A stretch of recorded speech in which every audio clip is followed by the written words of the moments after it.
हरि ओम। दसम स्कंध में पूर्वार्ध की कथा चल रही है। कथा में श्री कृष्ण जन्म,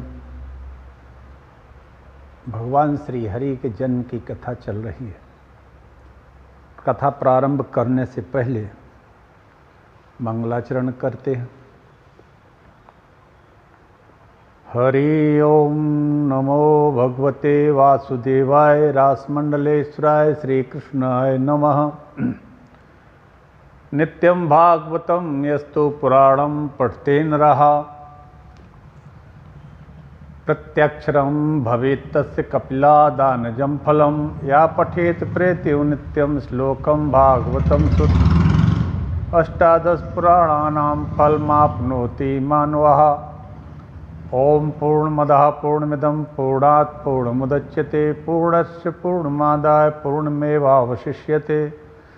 चिन्तयन् परमेशानीं सताक्षीं जगदीश्वरीं पंचकोशान्तर्गतां पुच्छब्रह्मं स्वरूपिणीं रक्ताम्बरपरिधानां करुणारससागरां नानायुद्धरामम्बां जगत्पालं तत्परां शब्द ब्रह्ममयी चराचरमयी ज्योतिर्मयी वांगमयी नित्यानंदमयी निरंजनमयी तत्वमयी चिन्मयी तत्वातीतमयी परात्मरमयी मायामयी श्रीमयी सर्वैश्वर्यमयी सदाशिवमयी मां पाहि मीनाम्बिके। ओम श्री महाअंजनाय पवनपुत्राय नमः। नारायणं नमस्कृत्य नरं चैव नरोत्तमं सरस्वतीं ततो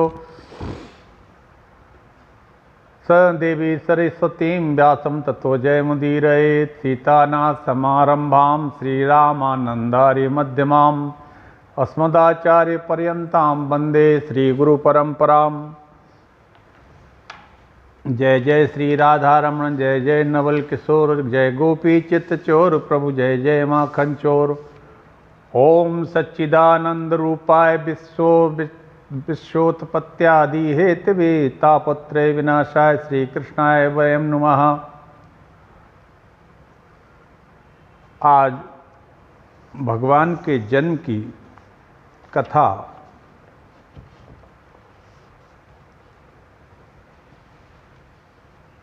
चल रही है। भगवान कारागार में प्रकट हो जाते हैं। आगे की कथा यहीं से शुरू होती है। मृत्यु रूपी भयंकर रोग सबको भयाक्रांत करता रहता है। चाहे वो कोई भी हो, ये मृत्यु का रोग जो है जन्म जन्मांतर में प्रत्येक जीव को लगा है और प्रत्येक जीव उसके भय से आक्रांत है। तो भव रोग से बचें कैसे फिर? मृत्यु रूपी जो भयंकर रोग है, इससे बचा कैसे जाए? ये अपने आप में एक बहुत बड़ा प्रश्न है। तो फिर भगवान धन्वंतरी की शरण में जाए, इलाज कर देंगे। शारीरिक इलाज तो हो जाता है दवाइयों से, प्रयास करते हैं डॉक्टर वैद्य। भव रूपी रोग जो भयंकर है, मृत्यु रूपी रोग, इससे बचने का उपाय केवल भगवान के चरणों की शरणागति है। वैसे भगवान धन्वंतरी भी भगवान के चरणों से ही प्रकट हुए थे। समुद्र मंथन में धन्वंतरी महाराज निकले, जल से निकले थे, समुद्र से निकले थे। तो जन्म मरण रूपी भयंकर भवरोग की पीड़ा से सर्वदा के लिए मुक्त होकर स्वस्था सेते, सर्वदा के लिए स्वस्थ होकर विश्राम करेगा। मुझे तो एक ही आश्चर्य होता है कि अनंत ब्रह्मांड जिसके रोम रोम में विचरते हैं, भाई इतना बड़ा परमात्मा मेरे पेट में कैसे समा गया? ये सब माता देवकी सोच रही है। जिन प्रभु के एक एक रोम में एक एक ब्रह्मांड बसा हुआ हो, वो भगवान हमारे उदर में, हमारे पेट में कैसे समा सकते हैं? ब्रह्मांड, रामायण में गोसाई जी कहते हैं, ब्रह्मांड निकाया निर्मित माया, रोम रोम प्रतिवेद कहे। मम सो मम उर्वासी यह उपहासी, सुनत धीर मत थिर न रहे। भगवान राम जन्म का है। भय प्रगट कृपाला, दीन दयाला, कौशल्या हित क्या रे, हर्षित महतारी, मुनि मनहारी, अद्भुत रूप विचारी। बड़ी सुंदर स्तुति की। अंत में भगवान बोले, माँ पूर्व काल में आपने बहुत तप किया था, सो मैंने बेटा बनने का वचन दिया। आप पहले अदिति कश्यप बने तो मैं वामन बन करके आया, उपेंद्र मेरा नाम था। आज मैं तुम्हारा बेटा बनकर पुनः प्रकट होने वाला हूँ। जैसे ही बेटा बनूं मुझे गोकुल में छोड़ाना, वहाँ एक कन्या का जन्म हुआ है, उसे उठा लाना। सारी बातें समझकर बभूव प्राकृतः शिशु, एक नन्हे से बालक बनकर देव की मैया की गोदी में प्रभु प्रकट हुए। चतुर्भुज रूप अपना उनने विलोपित करके एक छोटे से शिशु के रूप में माता देवकी की गोद में प्रकट हो जाते हैं। पर रोए बिल्कुल नहीं, क्योंकि अगर रोते तो बाहर सभी लोग पहरेदार वगैरह थे, सुन लेते। बोले रामावतार में तो रोए तो दास दासियां बधाई लेकर दौड़ी, और यहाँ कहाँ रो बैठे? तो चारों तरफ से कंस है जो मामा कंस, वो लठ लेके दौड़ पड़ेगा, उसके आदमी दौड़ पड़ेंगे। इसलिए तूषणी भभूह, भगवान बिल्कुल चुपचाप लीला कैसी अद्भुत है। नन्हे शिशु बिल्कुल चुपचाप देव की माँ के गोदी में बाल रूप में प्रकट हैं। वसुदेव जी ने तुरंत उठाकर हृदय से लगा लिया, सूप में लिटाकर भगवान को अपने सिर पर धारण करके जैसे ही आसीन किया, हथकड़ी बीड़ी अपने आप सब खुल जाती हैं, किवाड़ अपने आप खुलते चले गए। जब बाहर निकले तो पहरेदार भी सब खर्राटे भरकर सो रहे थे। इस प्रसंग का आध्यात्मिक अर्थ यही है कि जीव जैसे ही ब्रह्म संबंध को प्राप्त कर लेता है, जीवात्मा जब परमात्मा से संबंध स्थापित कर लेता है, ब्रह्म साक्षात करता है, तो उसके सारे भाव बंधन अपने आप ही टूट जाते हैं, कट जाते हैं, खुल जाते हैं। जितने भी अज्ञान के कपाट लगे हैं वे सब हट जाते हैं। जब परमात्मा का साक्षात्कार हो जाएगा तो अज्ञान के कपाट तो अपने आप खुल जाएंगे, वो बंद कहाँ रहेंगे। जितने भी काम क्रोध आदि शत्रु घेरे पड़े हैं वह सब सो जाते हैं। जीव वसुदेव की तरह शुद्ध बुद्ध और मुक्त हो जाता है। परंतु ब्रह्म से संबंध जोड़कर जब माया रूपी कन्या से संबंध जोड़ता है तो फिर वह बंध जाता है। वसुदेव जी जैसे ही लाला को लेकर चले तो आकाश में मेघ मंडलों ने देखा, वाह हम भी सांवले, प्रभु भी सांवले, हम भी घनश्याम, ये भी घनश्याम, चलो इनका स्वागत करते हैं। पर कैसे भगवान ने छूट दे रखी है, जो तुम्हारे पास हो वही दो। मेघों ने कहा हमारे पास तो जल है, तो चलो जल ही दे दो। तो बवर्ष पर्यजन्य उपांशु गर्जिता, मेघ मंडलों ने ठाकुर के स्वागत में पानी की बंद बंद फुहारें छोड़नी प्रारंभ कर दी। अपने 1000 फड़ों का छत्र बनाकर जलवृष्टि को रोकते हुए वसुदेव के पीछे पीछे चल पड़े।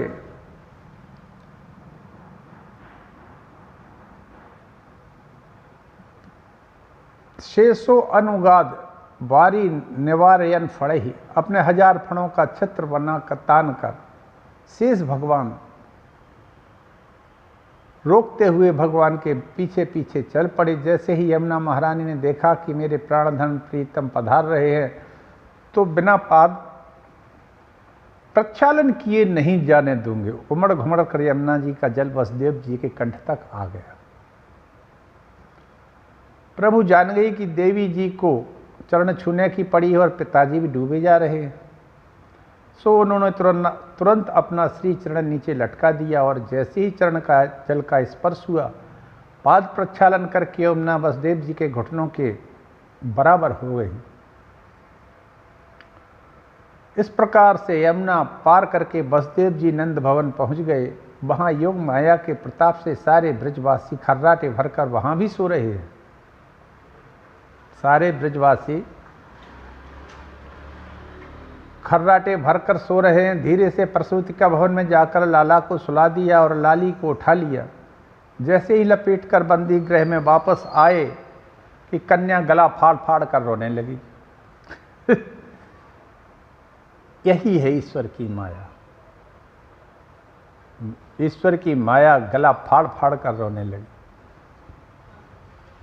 हथकड़ी बेड़ी फिर बंद हो गई और किवाड़ फिर बंद हो गए। कन्या का रदन सुनकर पहरेदार जाग गए। उन्होंने कंस को सूचना दी। कंस दौड़ा दौड़ा आया, पर देव की गोद में लाला की जगह लाली को पाया तो बड़ा घबराया। लगता है देवताओं की इसमें कोई गहरी चाल है, पर मैं छोड़ने वाला नहीं हूं। कन्या का पैर पकड़कर घुमा ही रहा था कि कन्या हाथ से छूटकर भाग गई और अष्टभुजा भवानी बनकर प्रकट हो गई। किम मया हत्या मंद जाता खलु तवांतकृत यत्र क्वा पूर्व शत्रुर्मा हिंसे कृपणान वृथा। हे मूर्ख, तू मुझे क्यों मारना चाहता है? तुझे मारने वाला तो पैदा हो गया है। कंस कांपते हुए बोला, बहन जी कहाँ पैदा हो गया है? जब तुम इतना बता रही हो और हमारे हाथ से छूट भी गई हो, पहले 6 पुत्रों को तो वो मारता गया एक के बाद एक, कोई नहीं छूटा। तुम छूट के चली गई हो, कह रही हो कि फिर तेरा पैदा हो गया, तो बताइए और बताए जाओ कि कहाँ पैदा हो गया है और कौन पैदा हो गया है, किस घर में है। कन्या बोली, पूरी जन्मपत्री नहीं बताऊंगी।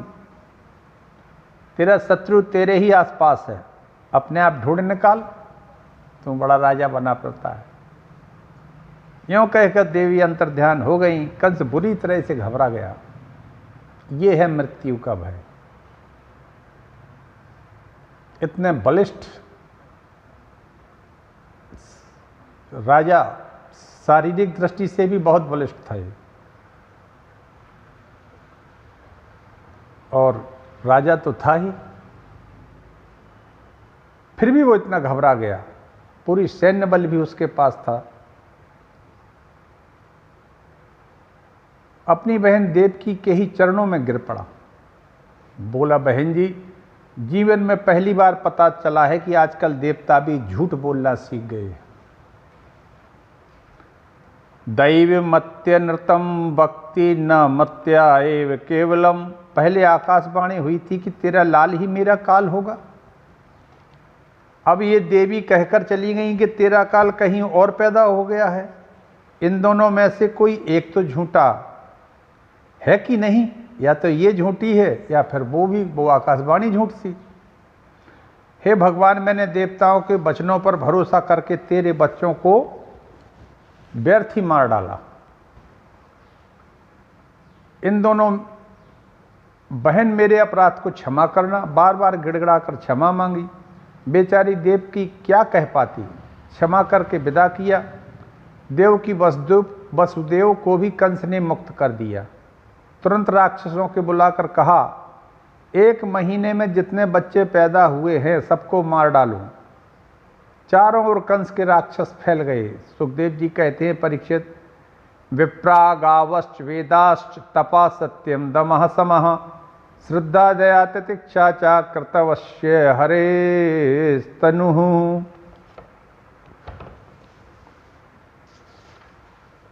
जो वेदों पर प्रहार करते हैं,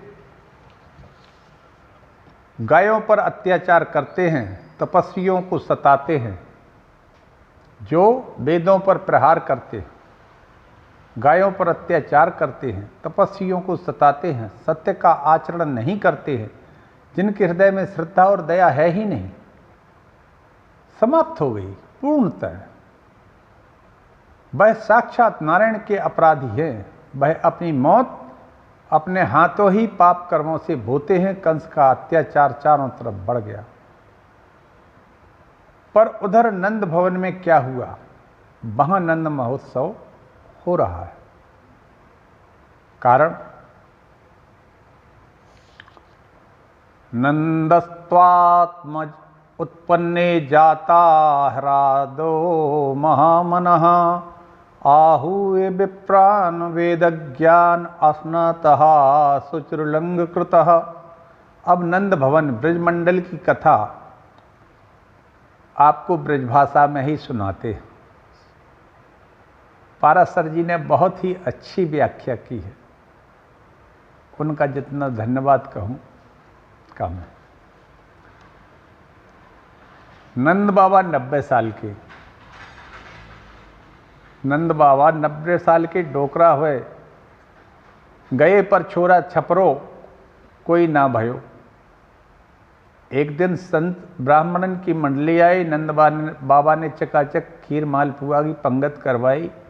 जैसे ही महंत जी ने डकार लाई कर पेट पर हाथ घुमायो कि नंद बाबा ने दंडवत कियो। जैसे ही दंडवत नंद बाबा ने करी कि इन महंत जी के मुँह में आशीर्वाद ने कर गयो, नंद बाबा पुत्रवान भव। अब महात्मा क्या है, महात्मा एक ही बात कहते हैं, पुत्रवान भव। महिला या स्त्री आती है तो कहते हैं सौभाग्यवती भव, पुत्रवती भव, संतानवती भव। अब तक तो कुछ तो है नहीं है, आशीर्वाद दे रहे हो, अब तो कोई भयो ना है, अब बुढ़ापे में मौकों का हवे जाएगो। महंत बोले बाबा तो अब तक मेरो आशीर्वाद सफल ना हो जाएगो, तब तक मैं तेरो घर छोड़वे बारो ना है। संतान गोपाल मंत्र का जाप करेंगो, देखो छोरा कैसे नहीं होए, तू तो चकाचक माल घुटाए जा, तू भोजन कराए जा, हम करे जावे भजन, फिर देखें छोरा कैसे ना होए, तब तो महाराज रोज रबड़ी घुटन दो। नंद बाबा ने भंडारे खोल दिए, आपके आशीर्वाद से 9 लाख गैयाँ हैं। अकेले नंद बाबा के यहाँ 9 लाख गायें थीं उस समय। सोचने वाली बात तो यह है कि कितना बड़ा गौचर होगा गायों को चरने के लिए, जो आज खत्म कर दिया जा रहा है। देखते देखते हर गांव से गौचर भूमि को नष्ट कर दिया है और आज गायें रोड पर बैठी हैं। उससे गायें भी हताहत हो रही हैं और लोग बाग भी हो रहे हैं।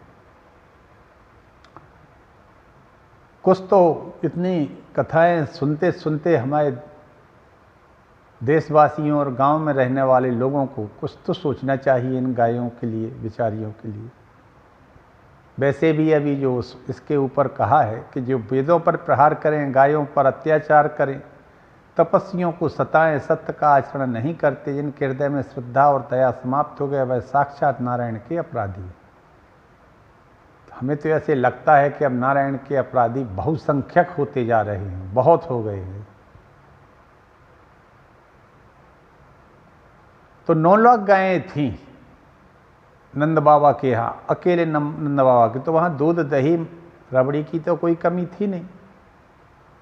नंद बाबा ने भंडारे खोल दिए, अपने आशीर्वाद से 9 लाख गैयाँ हैं, दूध दही के भंडार भरे पर महाराज से प्रेम से पाओ चकाचक भंडार छनने लगे, दिव्य कीर्तन होवे लगे, अनुष्ठान जब प्रारंभ हुआ, उन महात्मा के आशीर्वाद का चमत्कार भयो। यशोदा रानी को 80 वर्ष की अवस्था में परम लाभ प्राप्त है गयो। जो नंद बाबा को भनक पड़ी कि खुशी का पावरावार नहीं रहा, पूरे ब्रजमंडल में खबर फैल गई। खुशी के मारे गोपियन ने तो 84 गज के लहंगा सिलवाए लिए। यही लहंगा चुंडी में बधाई लेके जाएंगे। नंद बाबा बेचारे अपनी बहन को ले गए। बहन सुनंदा थी, इनकी जल्दी चल तू बुआ बनबे बारी है। खुशी के मारे सुनंदा जी भी दौड़कर चल पड़ी। तो 2 महीना पहले से ही मायके में आकर डेरा जमा लिया। यशोदा भाभी की दौड़ भाग करती, खूब सेवा करती रही। पर आज कब कौन आयो, कौन चली गयो, काऊ पैर भनक ना चली, खर्राटे भरकर सब सोते रहे। सुनंदा जी की नींद खुली तो सुनंदा जी ने देखा कि आज घर के दरवाजे कैसे खुले पड़े हैं। भाभी जी अब तक कैसे नए जगी। सो भाभी के कक्ष में झरोके से झांक कर देखा तो क्या दिखाई पड़ा। यशोदा भाभी तो गहरी नींद में सोई पड़ी हैं, उन्हें होश ही नहीं है, होश ही ना है, उनको कोई होश नहीं है। दौड़कर भीतर प्रवेश किया, लाला की आभा प्रभा शोभा के निकट जाकर निहारा यशोदा जी के पास किलकारियां भर रहा था एक नन्हा सा कोमल बच्चा। सुनंदा जी ने दौड़कर भीतर प्रवेश किया, खुशी के मारे उछल पड़ी, हो गयो हो गयो हो गयो करके चिल्लाती भई दौड़ी। ग्वाला सबेरे दौड़े, सबरे गांव के दौड़े दौड़े आए। का भयो मुँह पर हाथ धर के बोली, कछु ना भयो तो काय को चिल्लाई। सुनंदा बोली, मैं बाद में बताऊंगी, पहले बताओ तो मेरे भैया कहाँ है, नंद बाबा कहाँ हैं। अरे नंद बाबा तो अथाई पर बैठे हैं, ग्वालन के संग माला लटकाए कर रहे हैं। सुनंदा जी ने दौड़ लगाई तो क्या देखती है, नंद बाबा बैठे बैठे माला सटका रहे हैं। माला में मंत्र कौन सा जप रहे हैं, अबई तो भयो ना आया आगे पतो ना आया, अबई तो भयो ना आया आगे पतो ना आया। अभी तक तो भय हुआ नहीं है, आगे पता नहीं है। सबरे मंत्र बेचारे भूल गए नंद बाबा। ये होती है व्याकुलता, भय और व्याकुलता यही होती है कि अपने सब मंत्र भूल गए और ये मंत्र क्या कहने लगे, अब तो भयो ना है आगे पतो ना है। अरे भैया तुम माला सटकाए रहे, मैं कहाँ कहाँ भागती तुम्हें ढूंढती, डोल रही हूँ। अब तो नंद बाबा सावधान होके बोले, जल्दी बता जल्दी बता, बात बात का है। भैया आप बताओ मेरी नाम कहाँ है। तब नंद बाबा की धड़कन और तेज हो रही, अरे बहन ले रख दी तेरे हाथ में तिजोरी की चाबी, जो अच्छा लगे तू सब ले ले, अब देर मत लगा, जल्दी बता। सुनंदा समझ गई कि भैया सुनने को आतुर है। तब कान में जाकर कहा, भैया तेरे घर में लाला का जन्म हो गयो है। खुशी के मारे नंद बाबा इतनी जोर से उछले जैसे 16 साल के छोरा हुए। अपनों बुढ़ापो बिल्कुल भूल गए। उपनंद बोले, भैया बोलो उत्सव कैसे मनाएं। नंद बाबा बोले, पहले पंडित जी को बुला लो। आहु विप्रान वेद ज्ञान स्नातः स्वचर लंकृतः। दौड़कर उपनंद ने ब्राह्मणों को संकेत दिया, महाराज जी जल्दी जल्दी आपको आशीर्वाद सफल हो गयो। अब तो ब्राह्मण बड़े प्रसन्न हो गए। तुरंत दौड़कर यमुना जी में सबसे पहले स्नान किया, भस्म चंदन लगा के पोथी पत्रा दबा के दौड़े दौड़े सब ब्राह्मण आए और सब ब्राह्मणों ने आकर उच्च स्वर से स्वस्ति वाचन बोलना प्रारंभ कर दिया। वाचयित्वा स्वतयन जात कर्मात्मजस्य वै कार्यामास विधिवत पितृदेवार्चनम तथा। सब ब्राह्मणों ने नंद बाबा से बोले, तू भी नहा धो के आजा। नंद बाबा ने यमुना में दौड़ लगाई और 108 डुबकी लगाई। आकर बोले, नहा लियो भैया। सबरे ब्राह्मण बूढ़े, अब जल्दी से तेरे कपड़ा पहन के आ जाओ। नंद बाबा जैसे ही भीतर घुसी कि एक छोरा बोलो, बाबा सजनो धजनो पड़ेगो। नंद बाबा बोले, अरे ई 90 साल के डुकराए, तू बुढ़ापे में का सजाएगो। छोरा बोला, बाबा नेक देख तो सही। नंद बाबा बोले, अच्छा ठीक है, तो बोल का पहनूं। बस छोरा के बढ़िया रेशमी धोती निकाल के नंद बाबा को पहनाई, बढ़िया रेशमी चमचमाती बगलबंदी पहनाई। बाबा के माथे पर बढ़िया पगड़ी बांधी, थापटक थुआ चंदन माथे पर पोत पोत के काजर बाबा को लगा दिया। बाबा की आंखन में इत्र लगाया, मुँह में पान दबा दिया। दर्पण लेके खड़ो हो गयो, देख ले बाबा कैसा सजा दियो। नंद बाबा कभी पगड़ी संभाले कभी माला। हंसकर बोले, बच्चे सच बता कैसा लग रहा हो। छोरा हंसकर बोला, बाबा ऐसे लग रहे हो जैसे कोई आज ही तेरो ब्याह भयो है। अब कौन कहेगा कि 90 वर्ष का है। स्नाता सुचरलंग कृता, नहा धोकर परम पवित्र सुसज्जित होकर नंद बाबा बड़े सुंदर लग रहे हैं। ब्राह्मण लोग जात कर्म संस्कार कराने लगे। हाँ बाबा आप बैठ जा। मंत्र पढ़कर ब्राह्मण बोले, ठाकुर जी पर अक्षत चढ़ाओ। बाबा ने लेके शक्कर चढ़ाए दी। ब्राह्मण हाथ जोड़कर बोले, बाबा अक्षत की जगह आ शक्कर न आए। तब बाबा सावधान हो गए और ठाकुर जी पर अक्षत चढ़ाए। मंत्र पढ़कर ब्राह्मण बोले, बाबा ठाकुर जी पर जल चढ़ाओ। बाबा ने लेके दूध चढ़ा दियो। ब्राह्मण नाराज हो गए, ये बाबा तेरो मन कहाँ है, कछु मंत्र बोल रहे है, तू अपने मन से जो हाथ लग रहा है तो चढ़ा रहा है, चढ़ाए दे। नंद बाबा हाथ जोड़कर बोले, नाराज मत होइए महाराज, मेरो मन तो छोरा में चले गए हो। जब तक अपने लाला का मोहड़ो ना देखूं तब तक या मैं या समय पूजा पाठ कछु ना होवे। सवेरे ब्राह्मण हंस पड़े, बोले बाबा तो चल ठीक है, तू संकल्प करवा दे, तेरी जगह पर हम ही कर्मकांड सब निपटाए लेंगे, तू जाके लाला का मुँह देख ले। कार्यामास विधिवत पितृ देवार्चनम, तथा तुरंत नंद बाबा के हाथ में जल लेकर 2 लाख गायों के दान का संकल्प ब्राह्मणों को दिया और अन्न के 7 विशाल पर्वत बनाकर ब्राह्मणों को भेंट कर दिए। नंद बाबा ने 2 लाख गायें दी, 7 अन्न के ढेर बड़े विशाल बनाकर दे दिए। धेनु नाम न्यूते प्रादाद विप्रेभ्या समलंग कृते, तिलाद्रीने सप्त रत्नौ गसात कौसाम कौम्भाम्बरावृतान।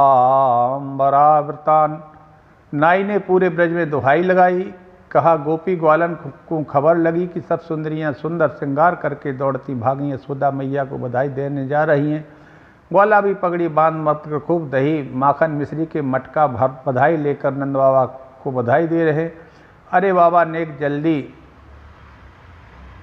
लाला को मोड़ो तो दिखा। नंद बाबा बोले 1 घंटा ते तो हम यही ताक में हैं, पे को भीतर घुसना ही नहीं दे रहा हो। सब गोपियाँ गाने बजाने में लग गई।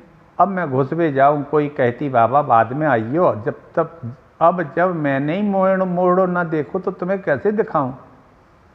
तब एक छोरा बोलो बाबा तो पतो न आए, लाला की पहली बार मोड़ो देखो जाए तो नाच के भीतर जानो चाहिए। अच्छा तो का नाचना पड़ेगा का? बोले हाँ। तो लाला का मोड़ो देखने तो नाचने तो पड़ेगा। तो नंद बाबा बोले भैया आज तक तो हम कबहू नाए नचे।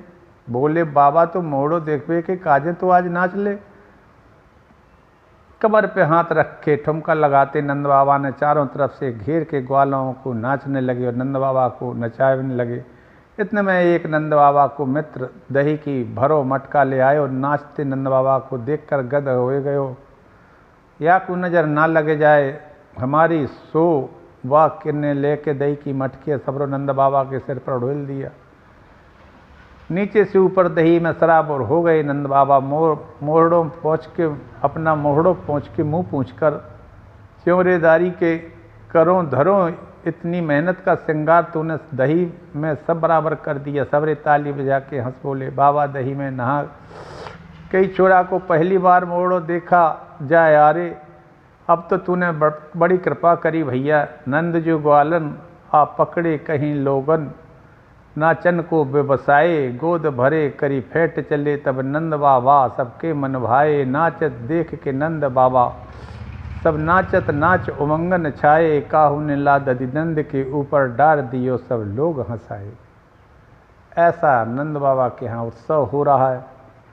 दधि क्षीर घृताम, वो भी दूध दही की बरसात के मारे नंद भवन भरता चला जा रहा है। ऐसा लग रहा है मानो नंद भवन नहीं रहा बल्कि क्षीर सागर बन गया। जब जहाँ दूध ही दूध और दही होगा तो वो क्षीर सागर सा तो लगेगा ही। क्षीर साई नारायण आज श्री कृष्ण के रूप में नंद भवन के क्षीर सागर में विहार कर रहे हैं। सब गोपी ग्वाल बड़े भाव से के साथ लाला को धीरे धीरे पालना झुलाते जा रहे हैं, मधुर मंगलमय गीत गाते जा रहे हैं। आइए हम सब भी मिलकर हृदय के पालने में ही हरि को झुलाएंगे। सूत मगध बंदीजन की विशाल भीड़ नंद बाबा के घर आ गई। नंद बाबा उदार मना होकर सब लुटा रहे हैं और ब्रजवासी सब लूटते हुए ठुमका मार मार कर नाचते हुए गा रहे हैं। नंद के आनंद भयो जय कन्हैया लाल की, नंद के आनंद भयो जय कन्हैया लाल की। आज नंद द्वारे बधैया बाजे, नंदस्त्वात्मजे उत्पन्ने जाता ह्लादो महामनः। आहुए विप्रान वेद ज्ञान स्नाता सुचिरलंकृतः। वाचेत्वा स्वतयनम जात कर्मात्म तजस्य वै। कार्यामास विधिवत पितृदेवार्चनम तथा धेनुनाम नियुते प्रादाद विप्रेभ्या समलंकृते। तिलाद्रीन सप्त रत्नौ वसात कौसाम्भरावृतान। सुखदेव जी महाराज नंद महोत्सव का 18 श्लोकों में गान गायन करते हैं और ऐसा लगता है कि जैसे 18,000 श्लोकों का आनंद नंद महोत्सव में प्रकट कर दिया। सुखदेव जी कहते हैं परीक्षित नंद भवन में लाला का जन्म न हुआ, बल्कि मूर्तिमान आनंद ही आज मानो बाल रूप में प्रकट होकर सबका साक्षी हो रहा हो। सबसे पहले विद्वान वेद पाठी ब्राह्मणों को बुलाकर नंद बाबा ने स्वस्ति वाचन, जात कर्म संस्कार आदि विधिवत संपन्न कराए। 2 लाख गाय अन्न के साथ बड़े विशाल पर्वत ब्राह्मणों को भेंट किए। गोपी ग्वाल 84 कोस में ब्रज प्रदेश में भागते दौड़ते चले आ रहे हैं। गोपियां लाला को आशीर्वाद दे रही हैं। ता आशीष प्रत्युंजाना चिरम पाहीति बाल के, अरे मैया तेरो लाला 1000 वर्ष तक हम ब्रजवासियन की रक्षा करे, ये आशीर्वाद गोपियों ने लाला को दिया। ग्वाल वाले एक दूसरे पर दधी क्षीर की बरसात कर रहे। नंद भवन क्षीर सागर की तरह दृष्टि गोचर हो रहा है। उदार मना होकर नंद बाबा आज जो हाथ लगता है वही लुटाते जा रहे हैं। नंदो महामनास्तेभ्यो वासो अलंकार गौधनम सूतमागध बंदिभ्यो ये अन्न विद्योपजीविनः। नंद बाबा का मन आज इतना विशाल हो गया कि आज लाला के जन्मोत्सव में अपना सर्वस्व लुटाए जा रहे याचकों को अयाचक कर दिया। सूत मागध बंदीजन इतने बहुमूल्य रत्नाभूषण को नंद बाबा के घर से भर भर के ले जा रहे हैं। रास्ते में सब बातें करते हैं, कौन क्या लाया है? तू कहता है भैया मैं तो चांदी के बर्तन लेके आया हूँ। तू चांदी का लेके आया, मैं सोना का लेके आया हूँ। राम राम, ये सोने के बर्तन तो कहाँ मिले? झोले दरवाजे पर फिर सोने के बर्तन बट रहे थे। पहला बोल, अरे सोने के उन बर्तनों को दौड़ा दौड़ा आया, देख मैं भी सोने का ले आया हूँ, देख मैं हीरे की अंगूठी ले आया हूँ। इस तरह से जगह जगह पर दिव्य वस्त्राभूषण अलंकार ब्रजवीथियों में ऐसे लग रहे हैं जैसे लक्ष्मी स्वयं नृत्य करती हुई अपने भगवान प्रीतम के जन्म उत्सव में उत्सव मना रही हो। रमा क्रीड़म भू नृप, मानो भगवती स्वयं ही नृत्य कर रही हो, विहार कर रही हो। रोहिणी मैया भी प्रोत्साहित वर्त का होकर आज सब कुछ भूल कर भाव नृत्य कर रही हैं। रोहिणी च महाभागा नंद गोपा विनंदिता व्यचरद दिव्यवासा श्रकंठाभरण भूषिता।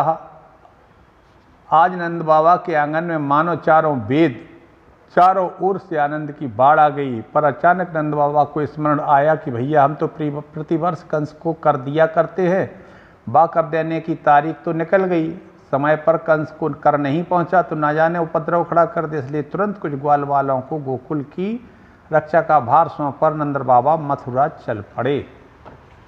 आज कथा का यही विश्राम देता हूँ। आज भगवान श्री कृष्ण की जय, नंद बाबा की जय, माता लक्ष्मी की जय, संपूर्ण देशवासियों के हृदय में बैठे भगवान की जय। सभी जितने भी हमारे बड़े विद्वान कथावाचक हैं उन सबके चरणों में प्रणाम। जय श्री कृष्ण हरे, जय श्री कृष्ण हरे, जय श्री कृष्ण हरे, जय श्री कृष्ण हरे, जय श्री कृष्ण।